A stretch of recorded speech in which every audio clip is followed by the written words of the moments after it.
Hello friends, welcome to my channel.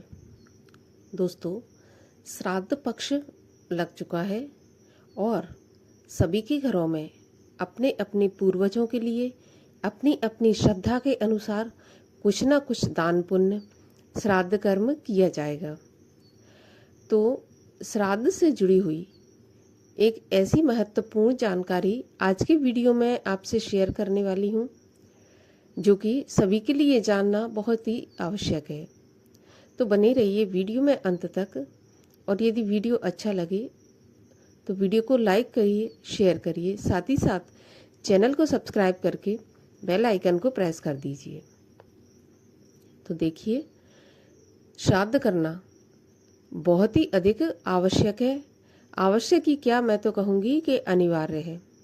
हमें पितृपक्ष में अपने अपने पितरों के लिए जो भी हमसे बनता है वो अवश्य ही दान करना चाहिए, श्राद्ध रूप में तर्पण करना चाहिए, और ब्राह्मण भोजन जैसा भी आपकी सामर्थ्य है वो अवश्य करना चाहिए। क्योंकि कहा जाता है कि एक बार को यदि हम देवताओं की पूजा नहीं कर सकते वो चलेगा, लेकिन यदि हम पितरों को रुष्ट करते हैं तो हमारा एक तरह से सर्वनाश ही हो जाएगा। जब हमारे पितृ रुष्ट होते हैं तो हर चीज़ में बाधाएं आने लगती हैं, अड़चनें आने लगती हैं। कोई भी काम हमारे होते होते बंद हो जाते हैं, अधूरे रह जाते हैं। इसलिए पितरों को हमें अवश्य ही इन 15 दिनों में 16 दिन जो होते हैं पितरों के, उनमें अवश्य ही पितरों को खुश करने की कोशिश करनी चाहिए।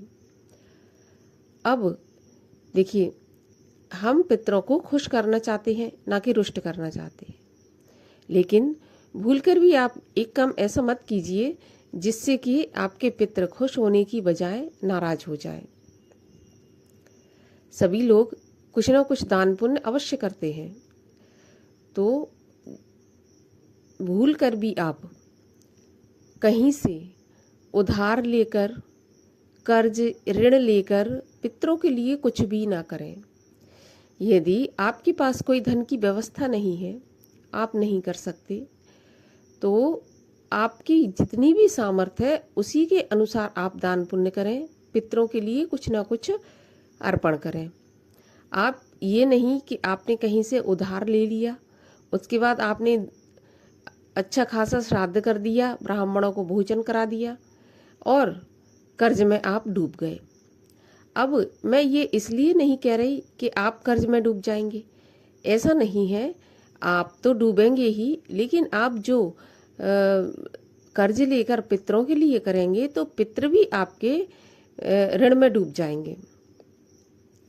तो खुश होने की बजाय उल्टा वो नाराज हो जाएंगे, क्योंकि वो आपसे कुछ चाहते हैं, तो इसलिए चाहते हैं ताकि वो तृप्त हो सकें, मुक्त हो सकें उस चीज़ से।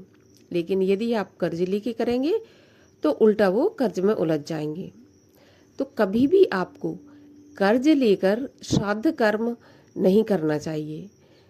अब बात आती है कि यदि हमारे पास धन की व्यवस्था नहीं है और श्राद्ध भी करना है, तो कौन सा ऐसा आसान तरीका है जिससे कि हमारे पितृ भी प्रसन्न हो जाएं और हमें कहीं से कर्ज भी ना लेना पड़े। तो देखिए, शास्त्रों में ऐसा कहा गया है कि यदि आपके पास धन की व्यवस्था बिल्कुल भी नहीं है, आप बिल्कुल ही मजबूर हैं अपने पितरों के लिए कुछ भी करने में, तो आपको क्या करना है कि आपको दक्षिण की तरफ मुख करके 1 लोटा जल लेना है और दक्षिण की तरफ मुख करके आपको तर्पण करते हुए हाथ उठाकर अपने पितरों से प्रार्थना करनी है कि मेरी इतनी सामर्थ्य नहीं है कि मैं आपके लिए कुछ भी कर सकूं, और जहाँ पर आप खड़े हैं वहाँ पर जो भी थोड़ी बहुत घास लगी हो, घास फूस लगी हो, देखिए ऐसा नहीं है कि आपको जब ऐसा करना है तो आपको ऐसी जगह जाना होगा जिधर पर कुछ घास फूस लगी हो। वहाँ की थोड़ी सी घास उखाड़ कर भी यदि आप गाय को खिला देते हैं तो आपके लिए पितरों का सबसे अच्छा और श्रेष्ठ तर्पण होगा, श्राद्ध होगा। इसके बजाय, कर्जा लेने के बजाय ये आपके लिए उत्तम रहेगा। लेकिन ये तभी काम करेगा जब आपकी सच में कोई सामर्थ्य ना हो, आप ना कर सकते हो, आपके पास बिल्कुल भी धन की व्यवस्था ना हो, तभी आप ऐसा कर सकते हैं। ऐसा नहीं कि आपके पास व्यवस्था है, सब कुछ है और फिर भी आप ऐसा कर रहे हैं, तो ऐसा नहीं है। क्योंकि कहते हैं ना कि पितृ जब पृथ्वी लोक को छोड़ के चले जाते हैं तो वो एक तरह से ऊर्जा हो जाती है जिनसे कुछ छुपा नहीं रहता, वो सभी कुछ देख सकते हैं। तो यदि आपके पास व्यवस्था नहीं है तो आप दोनों हाथ उठाएं दक्षिण की तरफ मुख करके, और वहाँ पर जो भी थोड़ी बहुत घास फूस लगा हो उखाड़ कर यदि आप गाय माता को खिला देते हैं तो फिर आपको पूर्ण रूप से श्राद्ध का फल मिल जाएगा। इसके अलावा यदि आप छोटा मोटा घर में ही कुछ करना चाहते हैं तो आप मीठे चावल बनाएं, या फिर कहें कि चावल बनाएं, उनमें थोड़ी सी शक्कर मिला लें और उसके लड्डू बनाकर आप 5 लड्डू बनाएं। गाय को, एक कुत्ते को, एक कौओं को, इस प्रकार से 5 लड्डू आप खिला दें, तो इससे भी आपका श्राद्ध पूर्ण रूप से पितरों को लगेगा। तो कभी भी कर्ज लेकर अपने पितरों का श्राद्ध ना करें, उनके लिए और ज़्यादा मुसीबत खड़ी ना करें। तो आज की वीडियो में इतना ही। मैं मिलती हूँ आपसे अगले वीडियो में। तब तक के लिए हरे कृष्ण।